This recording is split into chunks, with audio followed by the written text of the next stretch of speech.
जय हिंद दोस्तों, स्वागत है आप सभी का हमारे इस चैनल पे। दोस्तों, ज्ञान बिंदु जीएस एकेडमी का होमवर्क सीरीज जो चल रहा है उसका डे आज 46 है, जो कि आज के अप्रैल को सर के द्वारा कवर करवाया गया है। तो इस वीडियो में हम लोग इस टेस्ट सीरीज को कवर करने वाले हैं। तो अगर आप मेरे चैनल पर नए हैं तो चैनल को सब्सक्राइब कर लीजिएगा, और इसके जितने भी PDF है ना आपको मेरे टेलीग्राम पर मिल जाएगा आंसर के साथ। तो आप लोग जाके टेलीग्राम पर भी ज्वाइन हो जाइएगा, और ये वीडियो आपको कैसा लगता है कमेंट में ज़रूर बताइएगा। तो दोस्तों, आप लोग ज़्यादा से ज़्यादा सपोर्ट कीजिएगा चैनल को, जिससे कि मैं ये टेस्ट सीरीज आपके लिए करवा सकूँ। तो चलिए आज का टेस्ट हम लोग स्टार्ट करते हैं। तो इसका पहला क्वेश्चन है कि 38वें राष्ट्रीय खेल का आयोजन कब, कहां और किसके द्वारा आयोजित और उद्घाटन किया गया। तो ध्यान रखिएगा कि अभी हाल ही में 38वां राष्ट्रीय खेल होता है, जिसका आयोजन आपका 2025 में 28 जनवरी से लेकर 19 फरवरी के बीच में किया जाता है। तो मोस्ट इंपॉर्टेंट है, आप लोग इसे ध्यान रखिएगा। और ये होता कहाँ पे, सबसे ज़्यादा इंपॉर्टेंट तो यही है, क्योंकि डायरेक्टली एग्जाम में क्वेश्चन पूछा जाता है ना कि 38वां राष्ट्रीय खेल का आयोजन अभी हाल ही में कहाँ पे हुआ। तो ध्यान रखिएगा, ये उत्तराखंड में हुआ है, जिसका उद्घाटन नरेंद्र मोदी जी के द्वारा किया गया है। तो आप लोग इसे ध्यान रखिएगा। बात अगर हम लोग 38वां राष्ट्रीय खेल का करते हैं तो उसका उद्घाटन तो मोदी जी करते हैं, बट इसका समापन कौन करते हैं। तो ध्यान रखिएगा, अमित शाह जो कि गृह मंत्री हैं, उनके द्वारा इसका समापन किया जाता है। और इस बार इसका शुभांकर क्या था, क्योंकि काफ़ी बार एग्जाम में जो है ना वो शुभांकर से क्वेश्चन पूछे जाते हैं। तो इसका शुभांकर ध्यान रखिएगा मौली, जो कि उत्तराखंड की एक राजकीय पक्षी है मोनाल, उसी से प्रेरित ये मौली है। तो ये भी ध्यान रखिए। और इसमें विजेता कौन था, तो ध्यान रखिएगा सेवा खेल नियंत्रण बोर्ड जो थे इसमें प्रथम स्थान पे आए थे। वहीं पे उप विजेता कौन था, तो यहाँ पे महाराष्ट्र हो जाएगा, और तीसरे स्थान पे यहाँ पे हरियाणा हो जाएगा। तो इतने सारे फैक्ट हैं जो कि आपके एग्जाम पॉइंट ऑफ व्यू से काफ़ी इंपॉर्टेंट है, तो आप लोग इसे भी ध्यान रखिएगा। नेक्स्ट क्वेश्चन है कि 37वें 38वें तथा 39वें राष्ट्रीय खेल भारत में क्रमशः कहाँ पे आयोजित किया गया। तो देखिए, राष्ट्रीय खेल के बारे में पूछा गया है। तो 38वां तो अभी हम लोग पढ़े उत्तराखंड में हुआ था, वहीं पे 37वां कहाँ पे हुआ है, गोवा में। और 39 वाला कहाँ पे होगा, तो ध्यान रखिएगा मेघालय में होगा। बात अगर हम लोग गोवा की करते हैं तो आपको पता होगा कि जो सरकार का जल मिशन चल रही है उसके तहत एक प्रोग्राम चल रहा है, हर घर जल पहुँचाने का मिशन। ठीक है, उसमें टॉप स्थान पर कौन है, तो गोवा हो जाएगा। वहीं पर उत्तराखंड से ध्यान रखिएगा, यहाँ से टाइगर प्रोजेक्ट शुरू किया गया था 1973 में, और ये किसके नेतृत्व में किया गया था, तो ध्यान रखिए कैलाश सांखला के नेतृत्व में स्टार्टिंग किया गया था। और उसमें प्रधानमंत्री कौन थी, तो इंदिरा गांधी थी। तो ये भी ध्यान रखिएगा। वहीं पे मेघालय से ध्यान रखिए गारो खासी जयंतिया, ये कहाँ पे पहाड़ है, तो ध्यान रखिएगा ये मेघालय में है। और विश्व में सर्वाधिक वर्षा कहाँ पे होती है, तो मेघालय के मानसून राम में होती है। तो ये सारे फैक्ट जो है ना एग्जाम में पूछे हुए क्वेश्चन है, आप लोग उसे भी ध्यान रखिएगा। नेक्स्ट क्वेश्चन है कि उत्तराखंड में ग्रीष्मकालीन खेलों का आयोजन कब से कब तक तथा कितने शहरों में आयोजित किया गया है। तो देखिए, ये आपका 28 जनवरी से लेके आपका 14 फरवरी के बीच में किया गया है, और ये यहाँ पे आपका टोटल 11 शहर में इसका आयोजन किया गया है। तो आप लोग इसे भी ध्यान रखिएगा। नेक्स्ट क्वेश्चन है कि 38वां राष्ट्रीय खेल का उद्घाटन किस स्टेडियम में इसका किया गया है। तो देखिए, ये जो राष्ट्रीय खेल है ना इसका उद्घाटन कौन से स्टेडियम में किया गया है, तो ध्यान रखिएगा राजीव गांधी अंतर्राष्ट्रीय क्रिकेट स्टेडियम में इसका उद्घाटन किया गया है। तो मोस्ट इंपॉर्टेंट है दोस्तों, आप लोग इसे ध्यान रखिएगा। बात अगर हम लोग स्टेडियम की करते हैं तो अगर आपसे क्वेश्चन पूछा जाएगा कि विश्व का सबसे ऊंचाई पे स्थित हॉकी मैदान कहाँ पे है, तो ध्यान रखिएगा ये आपका सिलारू हो जाएगा, जो आपका हिमाचल प्रदेश में अवस्थित है। वहीं अगर आपसे क्वेश्चन पूछा जाएगा कि भारत का सबसे बड़ा स्टेडियम कौन सा है, तो ध्यान रखिएगा नरेंद्र मोदी स्टेडियम हो जाएगा। और ये कहाँ पे है, आप लोग कमेंट में बताइएगा। नेक्स्ट क्वेश्चन है कि 38वां राष्ट्रीय खेल के उद्घाटन के समय नरेंद्र मोदी ने किस वर्ष ग्रीष्मकालीन ओलंपिक के आयोजन संबंधित बात की है। तो देखिए, जब ये 38वां राष्ट्रीय खेल का उद्घाटन नरेंद्र मोदी जी कर रहे थे तो उन्होंने एक लंबा चौड़ा भाषण दिया था। इसी भाषण में उन्होंने बताया था कि जो 2036 का जो ओलंपिक होगा ग्रीष्मकालीन, वो हमारे भारत में होगा। इसके लिए भारतीय सरकार दुगना बजट यहाँ पे इसको प्रोवाइड करेगी। तो आप लोग इसे भी ध्यान रखिएगा। बात अगर हम लोग ओलंपिक की करते हैं तो ओलंपिक से ध्यान रखिएगा कि 32वां ओलंपिक, 33वां, आपका 34वां, 35वां और 36वां। तो 32वां ध्यान रखिएगा, इसका आयोजन आपका किया गया था जापान के टोक्यो में। और वैसे इसका 2020 में प्रस्तावित था, पर 2020 में तो आपको पता होगा कि कोरोना फैल गया था, तो इसके लिए एक साल इसको बढ़ा दिया गया था। तो 21 में इसका आयोजन किया गया था। वहीं पे 33वां ध्यान रखिएगा कि अभी हाल ही में फ्रांस के पेरिस में इसका आयोजन किया गया है 2024 में। तो आप लोग इसे ध्यान रखिए। वहीं पे अगर 34वां पूछा जाएगा तो ध्यान रखिएगा कि इसका आयोजन आपका किया जाएगा 2028 में, और ये आपका किया जाएगा यूएसए के लॉस एंजल्स नामक शहर में, ठीक है। वहीं पे 35वां ध्यान रखिएगा कि 2032 में इसका आयोजन किया जाएगा ब्रिस्बेन ऑस्ट्रेलिया में। और वहीं पे 36वां आपका आयोजन किया जाएगा ओलंपिक का, ध्यान रखिएगा दोस्तों, 2036 में भारत में किया जाएगा। और इसके लिए भारत सरकार काफ़ी ज़्यादा यहाँ पे इनके लिए वर्क करेंगी और इनका फंडिंग जो है ना वो दुगना यहाँ पे इनको प्रोवाइड करेंगी। तो आप लोग इसे ध्यान रखिएगा। और यहाँ से आप लोग ध्यान रखिएगा भारतीय ओलंपिक समिति, जिसकी स्थापना 1927 में किया गया था। और इसका हेडक्वार्टर कहाँ पे है, तो नई दिल्ली में। और इसकी पहली महिला अध्यक्ष कौन बनी है, तो अभी हाल ही में बनी थी पीटी उषा। तो इनका नाम भी ध्यान रखिएगा। ओलंपिक से इतने क्वेश्चन आपके एग्जाम में बन सकते हैं। नेक्स्ट क्वेश्चन है कि 38वें ग्रीष्मकालीन खेलों में प्रदर्शन खेल कौन कौन से हैं। तो देखिए जो 38वां जो ग्रीष्मकालीन खेल हुआ था ना, सबसे पहले तो इसमें टोटल खेलों की संख्या ध्यान रखिएगा 32 था, लेकिन यहाँ पे प्रदर्शन खेल पूछा गया तो इसकी संख्या टोटल 4 हो जाता है। यहाँ पे मलखम हो जाएगा, योग हो जाएगा और कलारी पट्टू और राफ्टिंग हो जाएगा। तो मोस्ट इंपॉर्टेंट है दोस्तों, आप लोग इसे भी ध्यान रखिएगा। नेक्स्ट क्वेश्चन है कि 38वां ओलंपिक खेल का विजेता और उप विजेता टीम कौन है। तो ये जो 38वां ओलंपिक खेल हुआ था, यहाँ पे ओलंपिक नहीं, आपका राष्ट्रीय खेल हो जाएगा।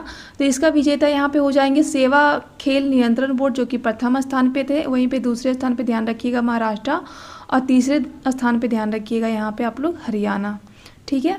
नेक्स्ट क्वेश्चन है कि पहली बार राष्ट्रीय खेलों का आयोजन कब और कहाँ पे किया गया था। तो देखिए सबसे पहली बार राष्ट्रीय खेल जो था ना, उसका आयोजन आपका किया गया था 1924 लाहौर में। तो आप लोग इसे ध्यान रखिएगा।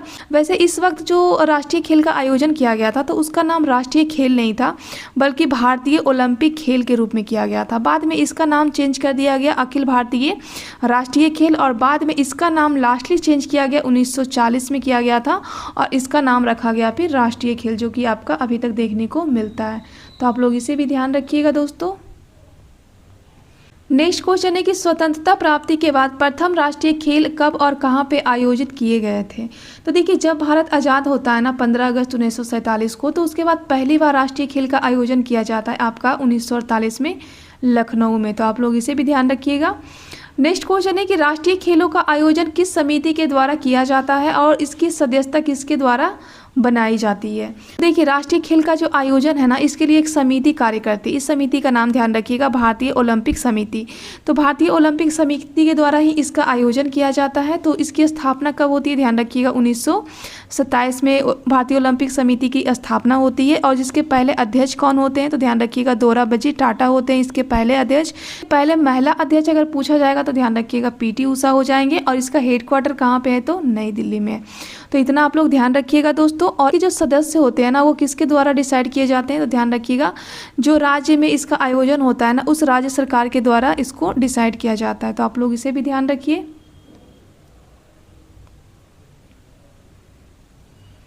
नेक्स्ट क्वेश्चन है कि अखिल भारतीय ओलंपिक खेल को कब से राष्ट्रीय खेल के रूप में मान्यता दिया गया। तो ध्यान रखिएगा जब पहला राष्ट्रीय खेल का आयोजन किया जाता है आपका 1924 लाहौर में, तो इसका नाम रखा जाता है भारतीय ओलंपिक खेल समिति। बाद में इसका नाम चेंज कर दिया जाता है अखिल भारतीय राष्ट्रीय खेल के रूप में। उसके बाद 1940 में इसका नाम रख दिया जाता है राष्ट्रीय खेल के रूप में, जो कि अभी तक हमको देखने को मिलता है। तो आप लोग इसे भी ध्यान रखिएगा दोस्तों। नेक्स्ट क्वेश्चन है कि ओलंपिक खेलों में मशाल वाहक कौन बने तथा इसका संबंध किस राज्य से है। तो देखिए ओलंपिक खेल जो है ना, यहाँ पे मशाल वाहक के रूप में लक्ष्य सेन को यहाँ पे चुना गया था, जिनका संबंध बैडमिंटन से है। तो आप लोग इसे भी ध्यान रखिएगा। नेक्स्ट क्वेश्चन यहाँ पे है कि 38वें राष्ट्रीय खेल की मशाल ने उत्तराखंड के कितने जिलों से और कितने किलोमीटर तक की यात्रा की थी। तो ये जो मशाल थे ना, वो उत्तराखंड के कितने जिलों से और कितने किलोमीटर की इन्होंने यात्रा किया था। तो ध्यान रखिएगा ये 4000 किलोमीटर की इन्होंने यात्रा किया था 13 जिलों से। मोस्ट इंपॉर्टेंट है दोस्तों, आप लोग इनका नाम ध्यान रखिएगा। वैसे दोस्तों अगर आपको ये वीडियो पसंद आता है तो वीडियो को लाइक करना और चैनल को सब्सक्राइब करना बिल्कुल मत भूलिएगा। आप लोग प्लीज़ ज़्यादा से ज़्यादा को सपोर्ट कीजिएगा, जिससे कि मैं ये टेस्ट सीरीज आपके लिए ला सकूँ। नेक्स्ट क्वेश्चन यहाँ पे है कि 38वां ओलंपिक खेल की शुरुआत किस एक लोक नृत्य के साथ हुआ था। तो देखिए जो 38वां राष्ट्रीय खेल था ना, इसका शुरुआत किया गया था तांडव नृत्य से। वैसे तांडव नृत्य का संबंध किससे है, तो भगवान शिव से है। तो ये भी ध्यान रखिएगा। नेक्स्ट क्वेश्चन देखिए आपका ये रिवीजन सीरीज का, जो आप पिछला टेस्ट दिए थे ना, उसी का बस ये रिवीजन है। तो इसका पहला क्वेश्चन है कि सन 2025 में कितने पद्म पुरस्कार दिए गए हैं। तो ध्यान रखिएगा यहाँ पे 139 पुरस्कार दिए गए थे, जिसमें से 7 पुरस्कार तो आपका पद्म विभूषण का था। वहीं पे आपका 19 पुरस्कार आपका पद्म भूषण का और 113 पुरस्कार आपका पद्मश्री का था। तो मोस्ट इंपॉर्टेंट है, आप लोग इसे ध्यान रखिएगा। नेक्स्ट यहाँ पे है कि पद्म अवार्ड पाने वाले विदेशी और मरणोपरांत व्यक्ति कितने हैं जिनको ये अवार्ड दिया गया है 2025 में। तो ध्यान रखिएगा 10 विदेशी और 13 मरणोपरांत, मतलब मरने के बाद लोगों को मिला गया था 13, तो इसे भी ध्यान रखिएगा। नेक्स्ट क्वेश्चन है कि पद्म पुरस्कार का नाम परिवर्तित कब किया गया था। तो ध्यान रखिएगा इसका नाम 1955 में इसको चेंज किया गया था। वैसे इसकी स्थापना 54 में ही हो जाता है। इसके साथ साथ भारत रत्न की भी स्थापना हो जाता है। तो जब पद्म पुरस्कार की स्थापना होता है ना, तो ये 3 कैटेगरी होता है, वर्ग 1, वर्ग 2 और वर्ग 3। बाद में इसका नाम बदल के वर्ग 1 का विभूषण कर दिया जाता है, 2 का आपका भूषण और जो 3 है ना उसका पद्म श्री कर दिया जाता है। तो आप लोग इसे भी ध्यान रखिएगा कि बिहार को किस महान विभूति को पद्म पुरस्कार दिए गए हैं। तो ध्यान रखिएगा ये शारदा सिन्हा को दिया गया है। मोस्ट इंपॉर्टेंट है, आप इनका नाम ध्यान रखिएगा। और मरणोपरांत उनको मिला है और उनका गायिका का क्षेत्र था, तो आप लोग उसे भी ध्यान रखिएगा। नेक्स्ट क्वेश्चन है कि खेल में पद्म प्राप्त करता पहले तीरंदाजी कौन थे। वैसे खेल में टोटल 5 लोगों को मिला था। इसमें तीरंदाजी में पैरा तीरंदाजी थे, तो ये मिला था हरविंदर जी को, तो इनका नाम ध्यान रखिएगा। वैसे ये पैरा तीरंदाजी में इस बार जो पेरिस में ओलंपिक हुआ था ना, इसमें ये गोल्ड मेडल जीते थे, तो इनका नाम ध्यान रखिएगा। नेक्स्ट है कि ओसामू सुजुकी की उनको कौन सा अवार्ड दिया गया तथा ये किस उद्योग से संबंधित है। तो सबसे पहले तो इनको पद्म विभूषण मिला था और ये मोटर वाहन उद्योग से इनका संबंध है, तो आप लोग इनका भी नाम ध्यान रखिए। नेक्स्ट है कि PR श्रीजेश को पद्म पुरस्कार दिया गया था, इनका कौन सा खेल है। तो हॉकी है। वैसे 5 खिलाड़ी को मिला है पद्म पुरस्कार, तो आप लोग ये भी ध्यान रखिएगा। नेक्स्ट है कि पद्म प्राप्तकर्ता पहले भारतीय खिलाड़ी कौन थे। अगर पहला भारतीय खिलाड़ी पूछा जाएगा तो ध्यान रखिएगा विश्वनाथ आनंद हो जाएंगे। नेक्स्ट है कि पंकज अधास जी को कौन सा पद्म पुरस्कार दिया गया है। तो ध्यान रखिएगा इनको पद्म भूषण से सम्मानित किया गया, तो आप लोग इसे भी ध्यान रखिएगा दोस्तों। और वीडियो पसंद आता है तो वीडियो को लाइक करना बिल्कुल मत भूलिएगा। नेक्स्ट क्वेश्चन है कि भारत का सबसे बड़ा जलप्रपात कौन सा है और यह कहाँ पे अवस्थित है। तो देखिए सबसे बड़ा पूछा जाएगा तो ध्यान रखिएगा इसको हम लोग गरसोप्पा या फिर जोग जलप्रपात कहते हैं, जो कि कर्नाटका में अवस्थित है। ये आपका शरावती नदी पे अवस्थित है, तो मोस्ट इंपॉर्टेंट है, आप लोग इसे ध्यान रखिएगा। बात अगर हम लोग झरना की करते हैं, जलप्रपात की करते हैं, अगर आपसे क्वेश्चन पूछा जाएगा कि सर्वाधिक ऊंचाई से गिरने वाला जलप्रपात कौन है, तो ध्यान रखिएगा कुंची जलप्रपात हो जाएगा। ये भी आपका कर्नाटक में है, शरावती नदी पर अवस्थित है।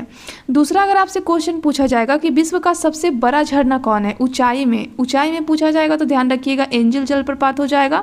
और वहीं पे अगर आयतन में पूछा जाएगा तो ध्यान रखिएगा नियाग्रा जलप्रपात हो जाएगा। तो ये सारे जो है ना वो कहीं ना कहीं एग्जाम में पूछे गए हैं, तो आप लोग उसे भी ध्यान रखिएगा साथ ही साथ। नेक्स्ट क्वेश्चन है कि किस संवैधानिक संशोधन के द्वारा मौलिक अधिकारों में संशोधन के लिए संसद की शक्ति में वृद्धि किया गया। तो देखिए 24वां संविधान संशोधन होता है 1971 में, जिसमें बताया जाता है कि जो मौलिक अधिकार है ना, अगर उसमें कुछ परिवर्तन करना है तो ये जिम्मेदारी दिया जाता है संसद को। और संसद क्या करती है कि इनकी जो शक्तियाँ हैं ये सब में बढ़ोतरी करके इनको ज़्यादा से ज़्यादा पावरफुल कर सकती हैं, तो आप लोग उसे ध्यान रखिएगा। बात अगर हम लोग मौलिक अधिकार की करते हैं तो ध्यान रखिएगा कि भारतीय संविधान के भाग 3 में आर्टिकल 12 से लेकर 35 तक के आपके सारे मौलिक अधिकार हैं। और ये हमें कहाँ से ग्रहण किया है, तो USA से ग्रहण किया है। वैसे सबसे पहले मौलिक अधिकार की मांग कब किया गया था, तो ध्यान रखिएगा 1931 का जो कराची का अधिवेशन होता है, जिसकी अध्यक्षता पटेल जी के द्वारा किया गया था, वहीं पर सबसे पहले मौलिक अधिकार की मांग की गई थी। तो ये सारे के सारे मौलिक अधिकार हैं जो कि एग्जाम में पूछे हुए क्वेश्चन से दोस्तों, तो आप लोग उसे भी ध्यान रखिएगा साथ ही साथ। नेक्स्ट क्वेश्चन है कि भारत की पहली भूतापीय परियोजना कहाँ पे अवस्थित है। तो देखिए भारत का पहला भूतापीय परियोजना अगर आपसे पूछा जाएगा तो ध्यान रखिएगा ये लद्दाख में अवस्थित है। और लद्दाख में इसका नाम क्या हो जाएगा, तो ये पुग्गा घाटी के पास है, इसीलिए इसको हम लोग पुग्गा घाटी परियोजना के नाम से भी जानते हैं। ठीक है, तो आप लोग इसे ध्यान रखिएगा। अगर आपसे क्वेश्चन पूछा जाएगा कि भारत का पहला जल विद्युत परियोजना कहाँ पे लगाया गया था, तो ध्यान रखिएगा ये आपका दार्जिलिंग जल विद्युत परियोजना था। वहीं पर अगर आपसे क्वेश्चन पूछा जाएगा कि भारत की सबसे बड़ी नदी परियोजना कौन सी है, तो ध्यान रखिएगा ये सरदार सरोवर परियोजना हो जाएगा, जो कि गुजरात में अवस्थित है। तो ये पूरी तरीके से बना नहीं है, तो इसका भी काम निर्माण में ही चल रहा है, तो आप लोग उसे भी ध्यान रखिएगा।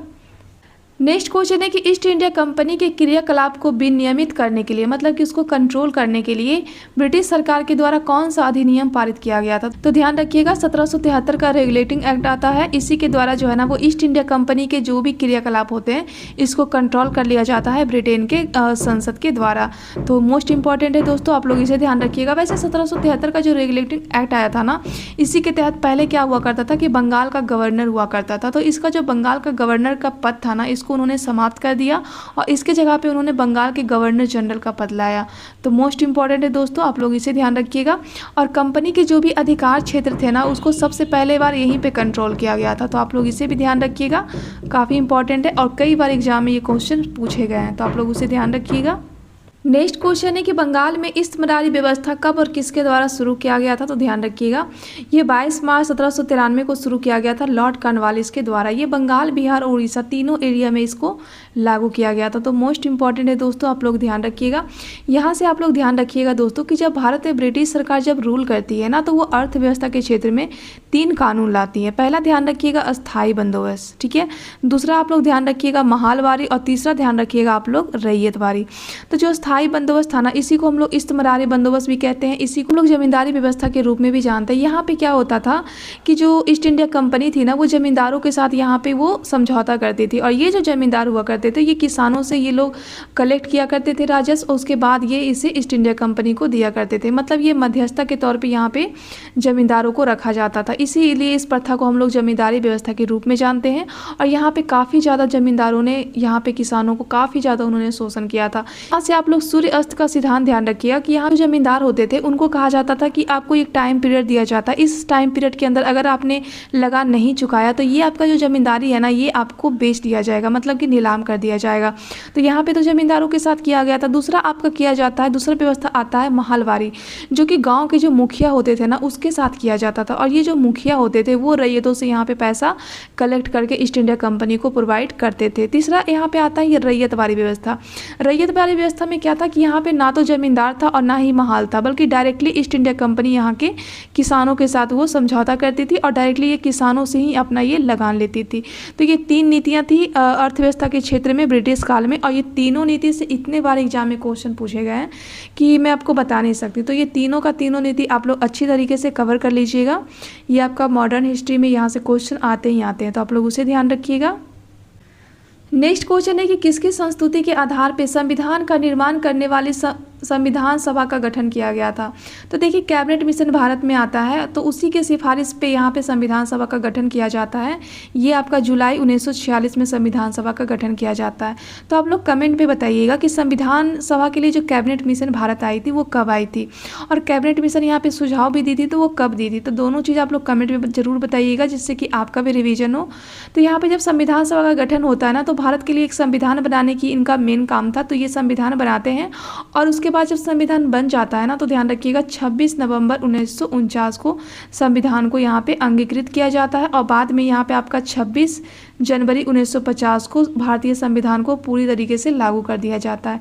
तो आप लोग इसे ध्यान रखिएगा दोस्तों। ये जो संविधान सभा था ना दोस्तों, यहाँ से आपके काफ़ी ज़्यादा एग्जाम में क्वेश्चन पूछे जाते हैं। जैसे कि इसका अंतिम बैठक कब होता है, तो 24 जनवरी 1950 को इसका अंतिम बैठक होता है। और आप लोग कमेंट में बताइएगा कि संविधान सभा का पहला बैठक कौन होता है, ठीक है। और संविधान सभा के पहले अध्यक्ष कौन थे, अस्थायी अध्यक्ष कौन थे, और इसके अस्थायी अध्यक्ष कौन थे। तो सारे के सारे आप लोग कमेंट में ज़रूर बताइएगा। कमेंट आप लोग ज़रूर कीजिए दोस्तों, जिससे कि आप ही का फ़ायदा होगा। नेक्स्ट क्वेश्चन है कि जैन धर्म का एकमात्र महिला तीर्थंकर कौन थी। तो आपको पता होगा कि जैन धर्म में टोटल 24 यहाँ पे तीर्थंकर हुआ करते थे। इसमें से एक महिला थी जिनका नाम आप ध्यान रखिएगा, मलिनाथ। तो मलिनाथ जो थी ना, वो महिला थी जो कि 19वें नंबर के तीर्थंकर थी। इनका जन्म ध्यान रखिएगा, इनका जन्म आपका होता है मिथिलापुर के इक्ष्वाकु वंश में इनका जन्म होता है। ये 19वें नंबर के तीर्थंकर रहते हैं। वैसे जैन धर्म के पहले तीर्थंकर कौन थे, तो ध्यान रखिएगा ऋषभदेव थे, तो इनका नाम ध्यान रखिएगा। वहीं पे 23वें तीर्थंकर ध्यान रखिएगा पार्श्वनाथ, और 24वां ध्यान रखिएगा आप लोग महावीर, जहाँ से क्वेश्चन एग्जाम में भर भर के पूछे जाते हैं। तो आप लोग इसे भी ध्यान रखिएगा। इनको ज्ञान की प्राप्ति कहाँ पे हुई थी, तो ऋजुपालिका नदी के तट पे इनको ज्ञान की प्राप्ति हुई थी, साल वृक्ष के नीचे। तो आप लोग उसे भी ध्यान रखिएगा दोस्तों। नेक्स्ट क्वेश्चन है कि दुर्गापुर इस्पात संयंत्र की स्थापना कब और किस देश के सहयोग से किया गया था। मोस्ट इंपॉर्टेंट है, काफ़ी बार एग्जाम में ये क्वेश्चन पूछा हुआ है कि दुर्गापुर जो इस्पात संयंत्र है ना, इसकी स्थापना कब किया गया था। तो ध्यान रखिएगा 1955 में इसका स्थापना किया गया था, और ये ब्रिटेन की मदद से किया गया था। पश्चिम बंगाल में एक जगह था दुर्गापुर, वहीं पर इसकी स्थापना किया गया था। तो इसे ध्यान रखिएगा। वैसे ये कौन सी पंचवर्षीय योजना में किया गया था, तो ध्यान रखिएगा दूसरी पंचवर्षीय योजना होता है, जिसका उद्देश्य ही होता है भारी उद्योगों की स्थापना करना। इसमें टोटल 3 उद्योग की स्थापना होती है जो कि मेन होती है। पहला आप दुर्गापुर तो आपने देख लिया, दूसरा ध्यान रखिएगा भिलाई, और तीसरा आप लोग ध्यान रखिएगा राउरकेला। भिलाई की बात अगर करते हैं तो भिलाई की स्थापना होता है रूस की हेल्प से 1955 में ही होता है छत्तीसगढ़ में। वहीं पे राउरकेला पूछा जाएगा तो ध्यान रखिएगा इसका 1961 में होता है जर्मनी की हेल्प से, और ये उड़ीसा में इसकी स्थापना किया जाता है।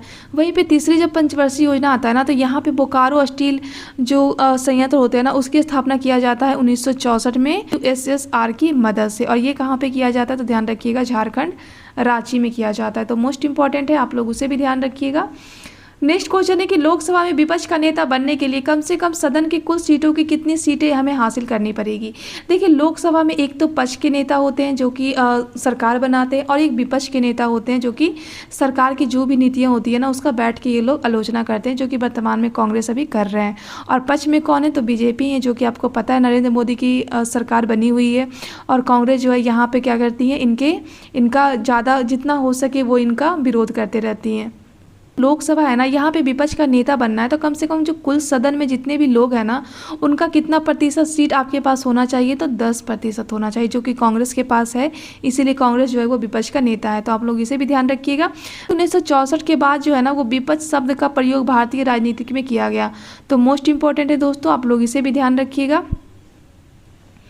नेक्स्ट क्वेश्चन है कि वर्ल्ड इकोनॉमिक आउटलुक का प्रकाशन कितने वर्ष पर किया जाता है तथा ये किस संस्था के द्वारा जारी किया जाता है। देखिए वर्ल्ड इकोनॉमिक आउटलुक जारी किया जाता है आपका 2 साल में, और ये IMF के द्वारा जारी किया जाता है, तो मोस्ट इंपॉर्टेंट है, आप लोग इसे भी ध्यान रखिएगा। बात अगर हम लोग IMF की करते हैं तो इसका स्थापना होता है 1944 में, एक सम्मेलन होता है ब्रेटन वुड्स सम्मेलन। इसी के सिफारिश पे 1945 में इसकी स्थापना किया जाता है, जिसका वर्तमान में हेड क्वार्टर कहाँ पे है तो ध्यान रखिएगा वाशिंगटन DC में इसका हेड क्वार्टर है। और इसके वर्तमान में हेड कौन है, क्रिस्टलिना जॉर्जिवा इनके वर्तमान में अध्यक्ष हो जाएंगी, तो मोस्ट इंपॉर्टेंट है। IMF से सारे क्वेश्चन अगर बनेंगे तो आपके क्वेश्चन छूटने नहीं चाहिए। नेक्स्ट क्वेश्चन है कि प्राचीन भारत में जंगली निवासियों को तथा बाहरी देशों से आए हुए लोगों को क्रमशः किस नाम से जाना जाता था। देखिए भारत में जब प्राचीन भारत चल रहा था ना, तो उस वक्त जो जंगली निवासी होते थे उनको निषाद के नाम से जाना जाता था, तो वहीं पे बाहरी जो देश से जो लोग आके बसते थे या फिर जो लोग आते थे ना उनको मलेश के नाम से जाना जाता था, तो आप लोग इसे भी ध्यान रखिएगा। नेक्स्ट क्वेश्चन है कि पर्यावरण संरक्षण अधिनियम कब पारित किया गया था तथा यह किस नाम से पारित किया गया था। तो देखिए पर्यावरण संरक्षण अधिनियम पारित किया गया था आपका 1986 में, और ये किस नाम से पारित किया गया था तो ध्यान रखिएगा छाता विधान के नाम से किया गया था। और किस कारण से इसको पारित किया गया था तो आपको पता होगा, जब भोपाल त्रासदी की जो घटना होती है, ये घटना आपका होता है 1984 में, तो इसके बाद जो है ना वो पर्यावरण के मुद्दे काफ़ी बढ़ गए हैं। उसके बाद फिर 1986 में ये पर्यावरण संरक्षण अधिनियम सरकार के द्वारा पारित कर दिया जाता है। वैसे यहाँ से कुछ अधिनियम है जो कि एग्जाम में पूछे जाते हैं, तो ध्यान रखिएगा। अगर आपसे क्वेश्चन पूछा जाएगा कि वन जीव संरक्षण अधिनियम कब पारित किया गया था तो ध्यान रखिएगा 1972 में। वहीं पर स्कॉट होम सम्मेलन कब होता है तो वो भी 1972 में होता है। वहीं पर हाथी परियोजना पूछा जाएगा तो ध्यान रखिएगा हाथी परियोजना आपका आता है 1992 में। और टाइगर प्रोजेक्ट कब आता है तो ध्यान रखिएगा 1973 में आप स्टार्टिंग होता है उत्तराखंड के जिम कार्बेट से, और ये कैलाश सांकला के नेतृत्व में स्टार्ट होता है। वहीं पे अगर गैंडा परियोजना पूछा जाएगा तो ध्यान रखिएगा 1987 में। तो ये सारे परियोजना कहीं ना कहीं एग्जाम में पूछे गए हैं दोस्तों, तो आप लोग सारे को रट जाइएगा जिससे कि यहाँ से आपका एक भी क्वेश्चन ना छूटे। नेक्स्ट क्वेश्चन है कि किस लेंस का प्रयोग करके हाइपरमेट्रोपिया नामक बीमारी को ठीक किया जा सकता है। तो ध्यान रखिएगा आँख से संबंधित आपको 3 रोग ध्यान रखने हैं। पहला तो आपको ध्यान रखना है दूरदृष्टि दोष, दूसरा ध्यान रखिएगा आप लोग निकट दृष्टि दोष, तीसरा आप लोग ध्यान रखिएगा जरा दृष्टि दोष। जो दूरदृष्टि दोष होते हैं ना दोस्तों, इसी को हम लोग हाइपरमेट्रोपिया के नाम से जानते हैं, इसका दूसरा नाम है।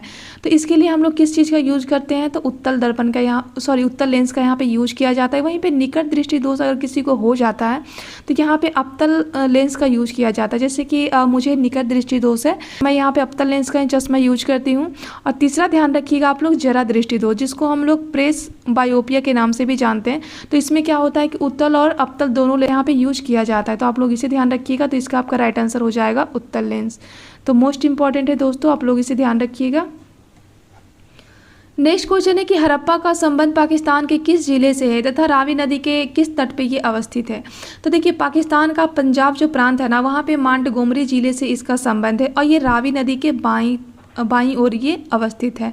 तो आप लोग इसे भी ध्यान रखिएगा। बात अगर हम लोग हड़प्पा की करते हैं तो हड़प्पा का खोज सबसे पहले किसके द्वारा किया गया था, तो ध्यान रखिएगा 1921 में दयाराम साहनी के द्वारा किया गया था। वहीं पे 1922 में रखाल दास बनर्जी के द्वारा मोहनजोदड़ो की खोज किया गया था दोस्तों। और हड़प्पा सभ्यता का सबसे बड़ा स्थल अगर पूछा जाएगा तो ध्यान रखिएगा ये आपका स्नानागार हो जाएगा, जो कि आपका मोहनजोदड़ो में ही अवस्थित है। और हड़प्पा सभ्यता का सबसे बड़ा स्थल पूछा जाएगा तो ध्यान रखिएगा मोहनजोदड़ो, और सेकेंड पूछा जाएगा तो ध्यान रखिएगा आपका राखीगढ़ी हो जाएगा। वही भारतीय संदर्भ में पूछा जाएगा तो ध्यान रखिएगा राखीगढ़ी हो जाएगा। और दूसरा ध्यान रखिएगा धौलावीरा, जो कि आपका यूनेस्को के 40वें साइट के रूप में शामिल है। और ये है कहाँ पे, तो ध्यान रखिएगा ये गुजरात में है। और ये 3 भागों में बटा हुआ है, आप लोग इसे भी ध्यान रखिएगा। वैसे चनहुद्रो जो है ना वहाँ पे एक भी किला वहाँ पे नहीं है, तो आप लोग इसे भी ध्यान रखिएगा। बाकी के जितने भी स्थल है ना वहाँ पे आपको 2 किला देखने को मिलेगा, ठीक है। तो आप लोग इसे भी ध्यान रखिएगा। नेक्स्ट क्वेश्चन है कि पश्चिमी घाट का विस्तार कितना तथा यह कहाँ से कहाँ तक विस्तारित है। तो सबसे पहले तो ये हमारा भारत है, ये हमारा देखिए पश्चिमी घाट हो जाएगा। तो ये जो पश्चिमी घाट है ना इसका आपका विस्तार हो जाएगा आपको 1600 किलोमीटर हो जाएगा। और ये स्टार्टिंग कहाँ पे होता है, तो ये जो ताप्ती नदी है ना, ताप्ती नदी के दक्षिण से ये स्टार्ट होते होते आपका पूरा दक्षिण भारत तक यहाँ पे हमको देखने को मिलेगा। तो मोस्ट इंपॉर्टेंट है, आप लोग इसे ध्यान रखिएगा दोस्तों। वैसे पश्चिमी घाट से ध्यान रखिएगा कि सबसे ज़्यादा जैव विविधता हमें भारत में कहाँ पे देखने को मिलती है, तो ये पश्चिमी घाट का यहाँ पे साइलेंट वैली जो है जो कि केरला में अवस्थित है, यहीं पे हमें सर्वाधिक जैव विविधता देखने को मिलती है। तो आप लोग इसे भी ध्यान रखिएगा। नेक्स्ट क्वेश्चन है कि लक्का, अमीनी और मिनिकॉय द्वीप के नाम से किसे जाना जाता है। तो ये आपका लक्षद्वीप को जाना जाता है, क्योंकि लक्षद्वीप में जो है ना वो 36 द्वीपों का ये समूह है, ठीक है। तो यहाँ पे काफ़ी ज़्यादा हमें द्वीप देखने को मिलता है। और इसकी राजधानी एग्जाम में पूछा हुआ है काफ़ी, तो ध्यान रखिएगा कवरत्ती इसका राजधानी हो जाएगा। तो आप लोग इसे भी ध्यान रखिए दोस्तों। नेक्स्ट क्वेश्चन यहाँ पे है कि लक्का, अमीनी और मिनिकॉय द्वीप के नाम से किसे जाना जाता है। तो देखिए लक्का, अमीनी, मिनिकॉय द्वीप के नाम से हम लोग लक्षद्वीप को जानते हैं। वैसे लक्षद्वीप में टोटल द्वीपों का संख्या एग्जाम में पूछा गया, तो ध्यान रखिएगा यहाँ पे 36 द्वीप हो जाएगा। और इसकी राजधानी क्या है, तो ध्यान रखिएगा कवरत्ती हो जाएगा। ये सारे एग्जाम में क्वेश्चन पूछे गए हैं दोस्तों, तो आप लोग इसे ध्यान रखिएगा। नेक्स्ट क्वेश्चन है कि रायमोना नेशनल पार्क को किस राष्ट्रीय उद्यान से पृथक किया गया। तो देखिए अभी हाल ही में 106वां राष्ट्रीय उद्यान बनाया गया है भारत में, जो कि मानस नेशनल पार्क जो कि असम में अवस्थित है, इसको तोड़ के रायमोना नेशनल पार्क बनाया गया है। तो मोस्ट इंपॉर्टेंट है, आप लोग ध्यान रखिएगा। वैसे भारत में वर्तमान में कितने नेशनल पार्क है, तो ध्यान रखिए 106 नेशनल पार्क है। बात अगर हम लोग असम की करते हैं तो असम से ध्यान रखिएगा, यहाँ पे अभी हाल ही में 100% सौर से चलने वाला सचिवालय कहाँ पे बनाया गया है, तो वो असम में बनाया गया है। वैसे दोस्तों आपको पता होगा दोस्तों कि पद्म पुरस्कार दिया जाता है इंडियन गवर्नमेंट के द्वारा, उसी तरीके से असम सरकार भी जो है ना वो 3 पुरस्कार प्रोवाइड करेंगी वो भी, तो इसे भी ध्यान रखिएगा क्योंकि यहाँ से एग्जाम में क्वेश्चन पूछे जा सकते हैं। ये आपका करंट का है। नेक्स्ट क्वेश्चन है कि उपराष्ट्रपति राज्यसभा के सभापति के रूप में होंगे या संविधान के किस अनुच्छेद में कहा गया है। तो आर्टिकल 64 बताता है ना कि जो हमारे उपराष्ट्रपति महोदय हैं वो राज्यसभा के सभापति के रूप में कार्य करेंगे, और इनको जो पैसा है, इनको जो भी वेतन, शक्ति, भत्ते हैं वो आपको उपराष्ट्रपति के रूप में नहीं मिलेंगे, बल्कि इनको राज्यसभा के सभापति के रूप में मिलेंगे। तो मोस्ट इंपॉर्टेंट है, आप लोग इसे ध्यान रखिएगा। और जब उपराष्ट्रपति जब राष्ट्रपति के कार्यवाहक राष्ट्रपति के रूप में कार्य करते हैं तो उस परिस्थिति में ये राज्यसभा के सभापति या फिर राज्यसभा के पीठासीन अधिकारी उस समय वो नहीं होते हैं, बल्कि वो उस समय ये राष्ट्रपति के रूप में कार्य करते हैं। और राष्ट्रपति के रूप में जो भी वेतन, भत्ते, शक्ति, जितने भी पावर्स होते हैं ना वो सभी के सभी यहाँ पे उपराष्ट्रपति को प्रोवाइड किया जाता है। तो मोस्ट इंपॉर्टेंट है, आप लोग इसे भी ध्यान रखिएगा। और इनका जो चुनाव किया जाता है वो भी अप्रत्यक्ष रूप से किया जाता है राष्ट्रपति के जैसे ही इनका भी चुनावी प्रक्रिया होता है। बस इनके चुनाव मंडल में, राष्ट्रपति के चुनाव मंडल में कुछ विभिन्नताएं हमें देखने को मिलती हैं। तो आप लोग इसे ध्यान रखिएगा दोस्तों। नेक्स्ट क्वेश्चन है कि केंद्रीय सत्कर्ता आयोग की नियुक्ति कितने सदस्यों की चयन समिति के द्वारा की जाती है। तो देखिए केंद्रीय जो सत्कर्ता आयुक्त है ना, सबसे पहले तो कमेंट में बताइए कि इसके वर्तमान में हेड कौन है। तो इनकी नियुक्ति जो है ना वो 3 सदस्यों वाली समिति के द्वारा किया जाता है। मोस्ट इंपॉर्टेंट है दोस्तों, आप लोग इसे ध्यान रखिए। वैसे इसका गठन किया गया था 1964 में, और ये के संथानम समिति के सिफारिश पे किया गया था। तो आप लोग इसे भी ध्यान रखिएगा। भारत के उत्तर भाग में शीतकालीन वर्षा का प्रमुख कारण क्या है। तो देखिए ये आपका हो जाएगा भारत, ठीक है। तो भारत में जो शीतकाल होता है ना, तो यहाँ पे जो उत्तर भारत में जो वर्षा होती है, यहाँ पे जो भूमध्य सागर है यहाँ से हवाएं उठती हैं और ये भारत की तरफ मूव करती हैं। इसी को हम लोग पश्चिमी विक्षोभ के नाम से जानते हैं। वैसे क्वेश्चन पूछा जाएगा कि भारत में सर्वाधिक वर्षा किसके कारण होता है, तो वो दक्षिण पश्चिम मानसून से होता है।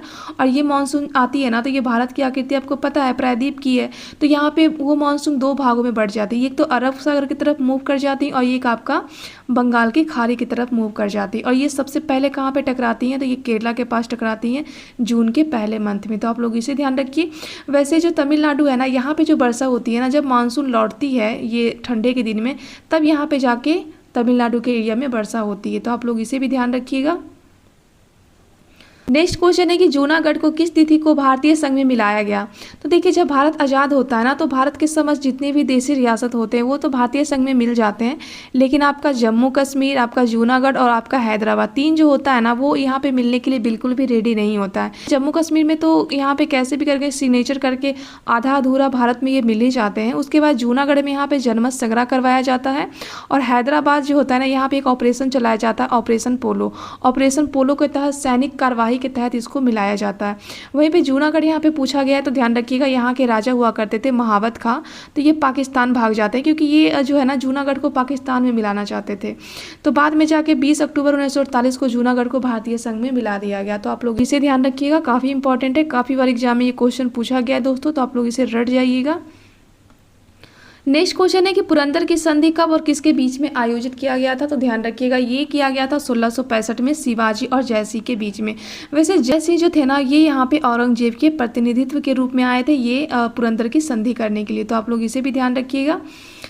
नेक्स्ट क्वेश्चन है कि 1919 के अधिनियम संबंधी सुधारों की समीक्षा के लिए किस आयोग का गठन किया गया था भारत में। तो ध्यान रखिएगा, 1919 का जब अधिनियम आता है ब्रिटिश गवर्नमेंट के द्वारा, तो बताया जाता है कि इसमें कुछ सुधार होगा। इसकी समीक्षा के लिए एक आयोग गठित किया जाता है, साइमन आयोग। और ये गठित कब होता है, तो ध्यान रखिएगा 1927 में इसका गठन होता है। और ये भारत कब आता है, तो ध्यान रखिएगा 1928 में आता है। ये 2 बार भारत आता है। पहला ये फरवरी में आता है, जहाँ पे इसको लाल झंडा दिखा के इसको भगा दिया जाता है, और दूसरा ये अक्टूबर में आता है। जब ये अक्टूबर में आता है ना, तो लाहौर में इसके खिलाफ एक बहुत बड़ा प्रदर्शन किया जाता है। तो वहाँ के नेतृत्व कर रहे होते हैं लाला लाजपत राय। तो इनको जो है ना, वो सॉन्डर्स इन पे काफ़ी ज़्यादा लाठीचार्ज करता है, जिससे कि इनकी बाद में डेथ हो जाती है। और इसी के आक्रोश में भगत सिंह जो होते हैं वो सॉन्डर्स को वो फिर मार देते हैं गोली। तो ये ध्यान रखिएगा, बाद में इन पे लाहौर संयंत्र केस के नाम से इन पे कार्रवाई किया जाता है। तो आप लोग उसे ध्यान रखिएगा। नेक्स्ट क्वेश्चन है कि मानव शरीर की कौन सी वाहिकाएं मानव रक्त को हृदय से फेफड़े के अन्य हिस्से में लेके जाती है। तो ये ब्लड को हृदय से फेफड़े की तरफ कौन लेके जाता है। सबसे पहले तो आप ध्यान रखिए दोस्तों कि हार्ट से लेके जो बॉडी है ना, यहाँ पे कौन ब्लड को लेके जाता है, तो ये आपका लेके जाता है, ये आपका धमनी हो जाएगा, ठीक है। वहीं पे आपका शरीर से हृदय की तरफ कौन लेके जाता है, तो ये आपका सीरा लेके जाता है। और धमनी में जो होता है ना, वो आपका शुद्ध रक्त होता है। मतलब यहाँ पे जो ब्लड होता है ना, इसमें ऑक्सीजन की मात्रा होती है, और जो सीरा होता है ना, ये आपका अशुद्ध रक्त, मतलब यहाँ पे CO2 की मात्रा होती है ब्लड में। तो ये आपका पूछा गया है कि ये जो रक्त है वहाँ पे हृदय से फेफड़े में लेके कौन जाता है, तो यहाँ पे फुसफुस धमनी लेके जाता है। तो मोस्ट इंपॉर्टेंट है, आप लोग इसे ध्यान रखिएगा। अगला क्वेश्चन है कि सर्वोच्च न्यायालय के किस अधिनियम के द्वारा मुख्य न्यायाधीश सहित जो वर्तमान में जज है इनकी संख्या 33 निर्धारित की गई है। तो ध्यान रखिएगा, यहाँ पे एक अधिनियम आता है, सर्वोच्च न्यायालय प्रतिनिधि अधिनियम 2019। इसके द्वारा बताया जाता है कि सर्वोच्च न्यायालय जो है ना, यहाँ पे आपका टोटल 33 अन्य न्यायाधीश होंगे और एक आपका CJI होंगे। तो वर्तमान में कितने हो जाएंगे, 34 हो जाएंगे। आप कमेंट में बताइएगा दोस्तों कि सुप्रीम कोर्ट के वर्तमान के मुख्य न्यायाधीश कौन है, कमेंट जरूर कीजिएगा, जिससे कि आपका रिवीजन हो। बात अगर हम लोग सर्वोच्च न्यायालय की करते हैं, तो इसका वर्णन आपका भाग 5 में दिया गया है, आर्टिकल 124 से लेके आर्टिकल 147 तक। तो आप लोग इसे भी ध्यान रखिएगा। नेक्स्ट क्वेश्चन है कि समान द्रव्यमान संख्या वाले न्यूक्लियोटाइड्स को क्या कहा जाता है। तो देखिए, समान द्रव्यमान वाले जो भी न्यूक्लियोसाइड्स होते हैं ना, इनकी संख्या को हम लोग कहते हैं संभारिक, जिसको इंग्लिश में आइसोबार के नाम से भी जाना जाता है। तो मोस्ट इंपॉर्टेंट है, आप लोग इसे ध्यान रखिएगा। नेक्स्ट देखिए, यहाँ पे सुमेलित करने का दिया गया है। सबसे पहले तो बेकिंग सोडा, बेकिंग मतलब खाना बनाने वाला सोडा, कौन सा आपका हो जाएगा, NaHCO3 हो जाएगा। वहीं पे धोबन सोडा आपका हो जाएगा आपका Na2CO3, और यहाँ पे परलेस आपका हो जाएगा K2CO3, और चूना पत्थर आपका हो जाएगा CaCO3। तो मोस्ट इंपॉर्टेंट है दोस्तों, ये सारे के सारे एग्जाम में पूछे हुए क्वेश्चन है, तो आप लोग इसे रट जाइएगा। नेक्स्ट क्वेश्चन है कि हैलोजन समूह के तत्वों को किस ग्रुप तथा किस ब्लॉक में रखा गया है। तो देखिए, हैलोजन समूह के जो तत्व है ना, इनको ग्रुप नंबर 12 और ब्लॉक नंबर आ गया है। तो मोस्ट इंपॉर्टेंट है, आप लोग इसे ध्यान रखिएगा। दोस्तों आप लोग कमेंट में बताइएगा कि हैलोजन समूह में टोटल कितने यहाँ पे तत्व पाए जाते हैं। तो कमेंट पे जरूर छाप दीजिएगा जिससे कि आपका रिवीजन हो जाए। नेक्स्ट क्वेश्चन है कि आवर्त सारणी में पाए जाने वाले तत्वों में से सबसे कम प्रतिक्रियाशील गैसों को किस समूह में रखा गया है और इन्हें क्या कहा गया है। तो देखिए आवर्त सारणी में जो भी तत्व रखे गए हैं ना, तो यहाँ पे सबसे कम प्रतिक्रियाशील गैस कौन है, तो ये उत्कृष्ट गैस है। इसी गैस को हम लोग उदासीन गैस के नाम से भी जानते हैं और इसी को हम लोग नोबेल गैस के नाम से भी जानते हैं, जिसको ग्रुप संख्या नंबर 18 में रखा गया है। तो मोस्ट इंपॉर्टेंट है, आप लोग इसे ध्यान रखिएगा। नेक्स्ट क्वेश्चन है कि सेमीकंडक्टर उद्योग में मेटल ऑक्साइड कौन से हैं जिनका व्यापक रूप से प्रयोग किया जाता है। तो देखिए सेमीकंडक्टर जो उद्योग होते हैं ना, वहाँ पे सिलिकॉन और जर्मेनियम का यूज किया जाता है। तो मोस्ट इंपॉर्टेंट है, आप लोग इसे भी ध्यान रखिएगा।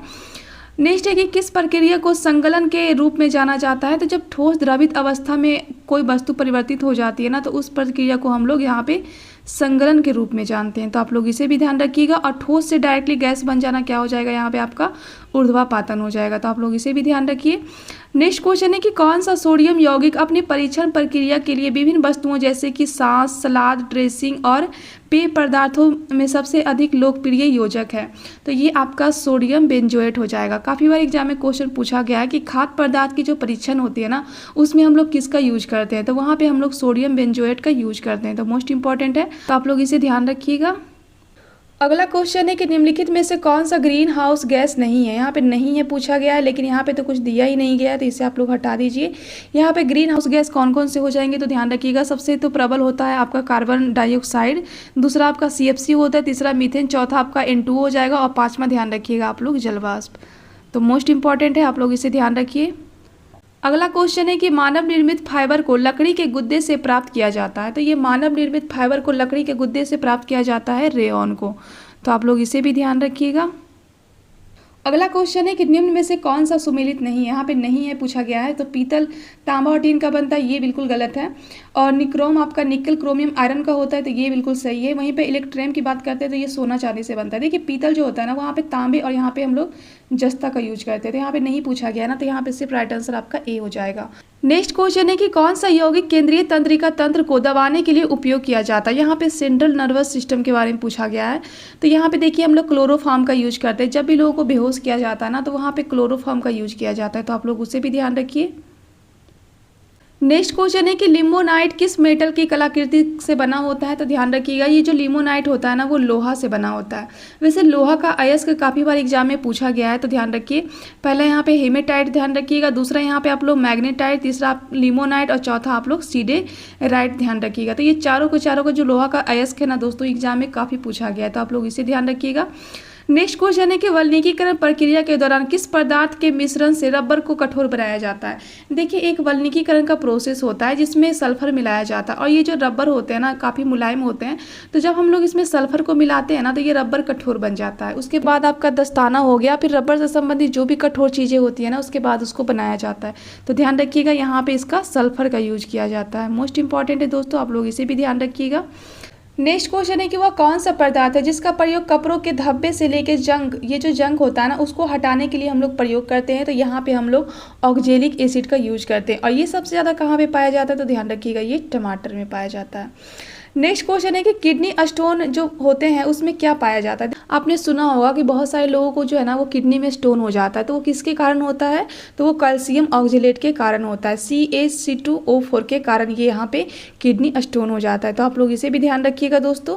नेक्स्ट क्वेश्चन है कि ज्वालामुखी के लावा से निर्मित चट्टानों को हम लोग क्या कहते हैं। तो ध्यान रखिएगा, ज्वालामुखी के लावा से 3 प्रकार के चट्टान बनते हैं। पहला आपका आग्नेय चट्टान बनता है, उसके बाद ये जब टूटता फूटता है ना, तब जाके अवसादी बनता है, और जब ये टूटता फूटता है तब जाके यहाँ पे कायांतरित चट्टान का निर्माण होता है।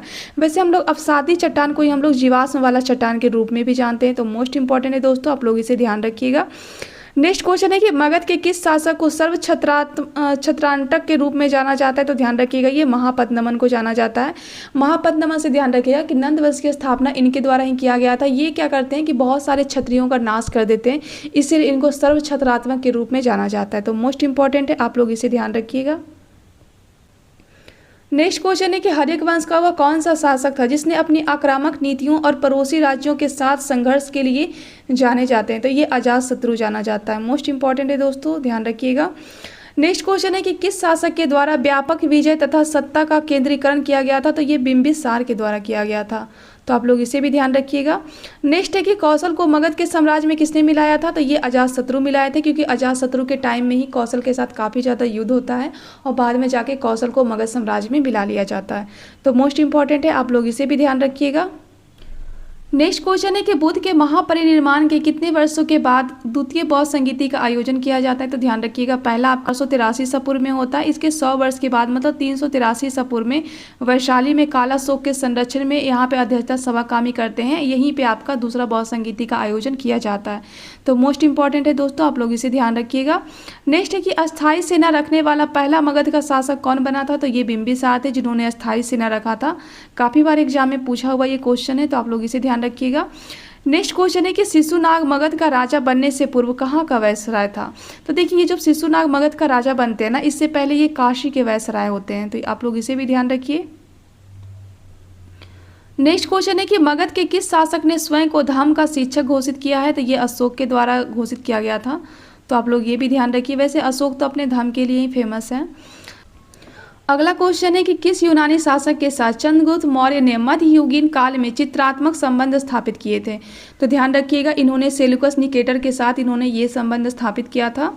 नेक्स्ट क्वेश्चन है कि किस अभिलेख में अशोक का नाम धर्माशोक बताया गया है, तो ध्यान रखिएगा सारनाथ का जो अभिलेख है ना, वहाँ पे अशोक का नाम धर्माशोक बताया गया है। वैसे अशोक का नाम अशोक कहाँ पे बताया गया, तो ध्यान रखिएगा ये आपका मस्की, गुर्जरा और नेतुर अभिलेख में बताया गया है। वहीं पे अशोक को यहाँ पे सम्राट अशोक के रूप में कहाँ पे जाना गया, तो ध्यान रखिएगा ये आपका भाबरू स्तंभलेख हो जाएगा, जो कि आपका राजस्थान में। तो मोस्ट इंपॉर्टेंट है दोस्तों, आप लोग इसे भी ध्यान रखिएगा। नेक्स्ट क्वेश्चन है कि अशोक के कौन से 2 अभिलेखों को दिल्ली ट्रांसफर किया गया तथा यह किसके समय में किया गया था, तो ध्यान रखिएगा ये फिरोज शाह तुगलक ने अशोक के 2 अभिलेख, एक तो आपका टोपरा हो जाएगा, दूसरा आपका मेरठ हो जाएगा, इनके जो शिलालेख थे ना उनको उन्होंने दिल्ली लेके आए थे। तो आप लोग इसे भी ध्यान रखिएगा। नेक्स्ट क्वेश्चन है कि महाजनपद में कौन सा ऐसा महाजनपद था जिसे जल दुर्ग के रूप में कहा जाता है, तो ध्यान रखिए इसे मगध को कहा जाता है। नेक्स्ट क्वेश्चन है कि भारत में सर्वाधिक जैव विविधता कहाँ पे पाया जाता है, तो ध्यान रखिएगा ये आपका भारत हो गया। भारत में सर्वाधिक जैव विविधता आपका पश्चिमी घाट में पाया जाता है, खासकर आपका जो साइलेंट वैली जो केरला में है ना वहाँ पे पाया जाता है। तो आप लोग इसे भी ध्यान रखिएगा दोस्तों। नेक्स्ट क्वेश्चन है कि जैव विविधता संबंधी अधिनियम कब आया था, तो जैव विविधता संबंधी अधिनियम आपका 22 मई 2002 को आता है, इसीलिए हर साल 22 मई को जैव विविधता दिवस के रूप में हम लोग मनाते हैं। तो आप लोग कमेंट में बताइए कि 2024 का इसका थीम क्या था। मोस्ट इंपॉर्टेंट है, आप लोग थीम जरूर बताइएगा। एग्जाम में ऐसे थीम काफ़ी ज़्यादा आजकल पूछे जा रहे हैं, तो आप लोग थीम जरूर बताइएगा। नेक्स्ट क्वेश्चन है कि हमारे ग्लोब पे सर्वाधिक जैव विविधता किस क्षेत्र में पाया जाता है, तो ध्यान रखिएगा ये जो हमारा ग्लोब है ना, यहाँ पे आपका हो जाएगा इक्वेटर हो जाएगा, यहाँ पे आपका 27 डिग्री कर्क रेखा, 27 डिग्री आपका मकर रेखा, तो इसके बीच वाला जो एरिया है ना यहाँ पे हमें सर्वाधिक जैव विविधता देखने को मिलता है। तो आप लोग इसे ध्यान रखिएगा। नेक्स्ट क्वेश्चन है कि भारत में जैव विविधता के कितने हॉटस्पॉट हैं, तो टोटल 4 हॉटस्पॉट है। पहला तो आप ध्यान रखिएगा आपका हिमालय हो जाएगा, हिमालय में भी आपका पश्चिमी नहीं बल्कि पूर्वी हिमालय में सर्वाधिक जैव विविधता में देखने को मिलेगी। दूसरा आप लोग ध्यान रखिएगा सुंडालैंड। तीसरा आप लोग ध्यान रखिएगा पश्चिमी घाट, और पश्चिमी घाट में सर्वाधिक जैव विविधता हमें देखने को मिलती है भारत में। और चौथा ध्यान आप लोग रखिएगा इंडो वर्मा वाला क्षेत्र। तो मोस्ट इंपॉर्टेंट है दोस्तों, आप लोग इसे भी ध्यान रखिए। नेक्स्ट क्वेश्चन है कि भारत का सबसे बड़ा और सबसे छोटा जैव मंडल आरक्षित क्षेत्र कौन है। अगर आपसे सबसे बड़ा जैव मंडल आरक्षित क्षेत्र पूछा जाएगा तो ध्यान रखिएगा गुजरात का कच्छ का रण हो जाएगा।